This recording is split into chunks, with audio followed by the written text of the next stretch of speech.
এটা হচ্ছে জলপাই, এটা দিয়ে আমি আচার তৈরি করব। প্রথমে ভালো করে ধুয়ে নিয়েছি, তারপরে এটাকে একটু কেটে নিয়েছি। আপনারা চাইলে একটু সিদ্ধ করে তারপরে কাটতে পারেন। আমার জলপাইটা একটু পেকে গিয়েছে, সেজন্য আমি সিদ্ধ করিনি। এখন এটাকে গরম তেলে আমি লাল লাল করে ভেজে নেব। আমি চুলায় আগুন দিয়ে দিয়েছি। এখন আমি কড়াইতে তেল দিয়ে দেব। আমি কড়াইতে তেল দিয়ে দিয়েছি। এখন তেলটা ভালো করে গরম হলে জলপাই দিয়ে দেব। এখানে আমার তেল গরম হয়ে গিয়েছে। এখন আমি জলপাইটা ভালো করে লাল লাল করে ভেজে নেব। এভাবে আপনারা চাইলে অল্প অল্প করেও ভাজতে পারেন, তবে একটু আমার মতন একটু বেশি করেও ভাজতে পারেন। লাল লাল করে ভেজে নেব। আমি এখানে লাল লাল করে ভেজে নেব। এভাবে নেড়ে চেড়ে ভেজে নেব। আমার এটা লাল লাল করে ভাজা হয়ে গেছে। এখন আমি ছাঁকনির সাহায্যে ছেঁকে তুলে ফেলব।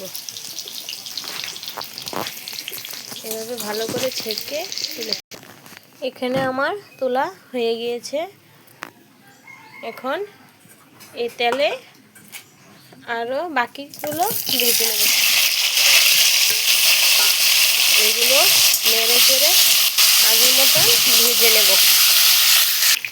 এখন আমি সবগুলোকে একসাথে ঢেলে ফেলেছি। এখন সবগুলোকে নেড়ে চেড়ে ভালো করে ভেজে নেব।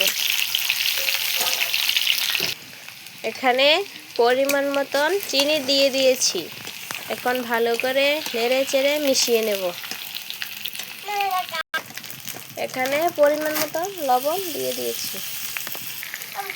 এখানে চিনিগুলো ভালো করে গলে গিয়েছে, এরকম হয়ে গেছে।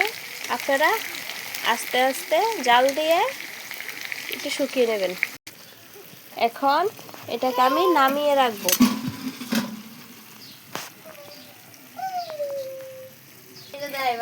এখন মশলাটা আমি ভেজে নেব। এখানে মরিচ নিয়েছি, এখানে জিরে আছে।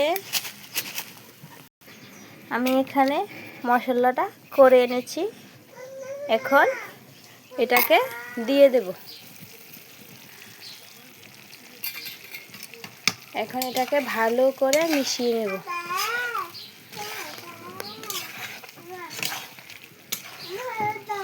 আমার মিশানো হয়ে গেছে। এখন এটাকে ঢাকনা দিয়ে ঢেকে রেখে দেব। এখানে আমি ঢেকে দিয়েছি। মাঝে মাঝে ঢাকনাটা সরিয়ে এভাবে একটু নেড়ে দেবেন, যাতে মশলাটা জলপাইয়ের ভিতরে ভালো করে ঢুকে যায়। দেখেন জলপাইয়ের কালার কি সুন্দর লাল হয়ে গিয়েছে। এখন একটু টানিয়ে নেব। আমার জলপাইয়ের আচার তৈরি হয়ে গেছে। এখন আমি এটাকে নামিয়ে ফেলব। আপনারা ইচ্ছা করলে আরেকটু শুকিয়ে নিতে পারেন। আমি এভাবেই রেখেছি। এখানে আমার আচার রেডি হয়ে গেছে। এখন শুধু খাবো, খেলে চলবে।